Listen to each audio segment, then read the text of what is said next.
జాతకంలో శని మహర్దశ ఎన్ని సంవత్సరాలు ఉంటుంది? ఏలినాటి శని అంటే ఏమిటి? ఎందుకు అందరూ దీనికి భయపడుతూ ఉంటారు? శని జాతకంలో 19 సంవత్సరాలు ఉంటాడు. శని ప్రారంభమయ్యాడంటే 19 సంవత్సరాలు ఆయన ప్రభావం నీ జాతకం మీద ఉంటుంది. ఇలా నిజలగ్నాత్ శని ఎక్కడ ఉన్నాడో చూసి తదనుగుణంగా జాతక చక్రాన్ని వేసి ఆ శని దశ ఎప్పుడు వస్తుందో తెలియజేసి ఆ 19 సంవత్సరాలు నీకు ఎలా ఉంటుందో దైవజ్ఞులు చెబుతారు. ఏలినాటి శని అంటే నీవు జన్మించినప్పుడు నీ జాతక చక్రము నీ గ్రహస్థితి ఒకలాగా ఉంది, కానీ ఆ గ్రహాలు మారుతూ ఉంటాయి కదా. గోచార రీత్యా శని ఉన్న స్థానము ఏలినాటి శనిని గురించి తెలియజేస్తుంది. ఇప్పుడు శని కుంభంలో ఉన్నాడు ఈ సంవత్సరం కనుక మకరము మీనము ఈ 3 రాశుల వారికి ఏలినాటి శని ఉంటుంది. వచ్చే సంవత్సరం మీనంలోకి వెళతాడు, అప్పుడు మకర రాశి వారికి ఏలినాటి శని ఉండడు.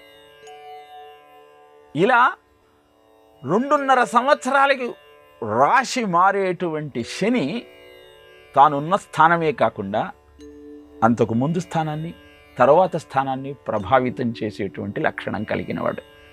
అందుకే 7.5 సంవత్సరాల శని యొక్క ప్రభావాన్ని ఏలినాటి శనిగా 7.5 అంటూ ఉంటారు. ఆయన వలన ఉద్యోగంలో వచ్చే చికాకులు, ఆరోగ్య సమస్యలు, స్త్రీ పురుష సంబంధాల వల్ల కలిగేటువంటి బాధలు ఇవన్నీ పోగొట్టుకోవాలి అని భావిస్తే, శని అనుగ్రహాన్ని పొందాలి అంటే శనైశ్చర దేవాలయానికి వెళ్ళి ఆ స్వామిని పూజించి తైలాభిషేకం చేస్తూ అనుగుణమైన దానాలు చేస్తూ శని దోషాన్ని మనం పోగొట్టుకోవచ్చు.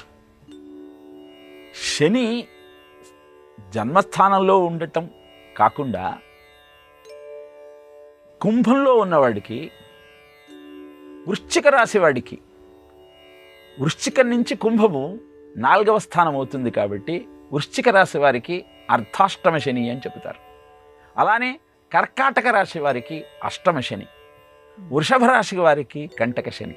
ఇలా శని స్థానాన్ని బట్టి ఆయన ప్రభావం మన మీద ఉంటుంది కనుక సత్కర్మలను ఆచరిస్తూ ఓం శం శనైశ్చరాయ నమః అన్న మంత్రాన్ని పఠిస్తూ నీలాంజన సమాభాసం రవిపుత్రం యమాగ్రజం ఛాయామార్తాండ సంభూతం తం నమామి శనైశ్వరం అంటూ శ్లోకాన్ని పఠిస్తూ ఆయన అనుగ్రహాన్ని పొందే ప్రయత్నం చేద్దాం. తద్వారా ఏలినాటి శని ప్రభావం నుంచి మనం బయటపడవచ్చు.